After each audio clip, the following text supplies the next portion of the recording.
अकोट तालुक्यात वाढत्या अवैध धंद्याविरोधात अकोट ग्रामीण पोलिसांनी मोठी कारवाई करत पोपटखेड येथून गांजा विक्री करणाऱ्या आरोपीला अटक केली आहे।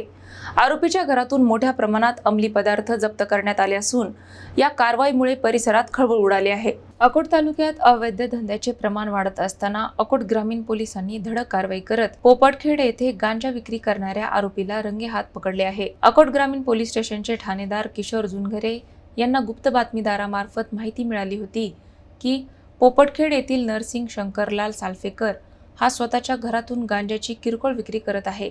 या माहितीच्या आधारे पोलिसांनी तात्काळ आरोपीच्या घरावर छापा टाकला। छाप्यामध्ये एका आकाशी रंगाच्या पिशवीत ठेवलेला गांजा जप्त करण्यात आला। जप्त करण्यात आलेल्या गांजामध्ये पान, फुले आणि बिया मिळून एकूण 666 ग्रॅम वजनाचा मुद्देमाल आढळून आला असून त्याची अंदाजे किंमत 12,000 रुपये असल्याचे सांगण्यात आले आहे। या प्रकरणी आरोपी नरसिंग सालफेकर याच्या विरुद्ध गुन्हा दाखल करण्यात आला असून पुढील तपास अकोट ग्रामीण पोलीस करत आहेत। दरम्यान वाढत्या अंमली पदार्थाच्या विक्रीमुळे स्थानिक नागरिकांमध्ये चिंता व्यक्त होत असून पोलिसांनी अशा अवैध धंद्याविरोधात आणखी कठोर कारवाई करावी अशी मागणी नागरिकांकडून होत आहे।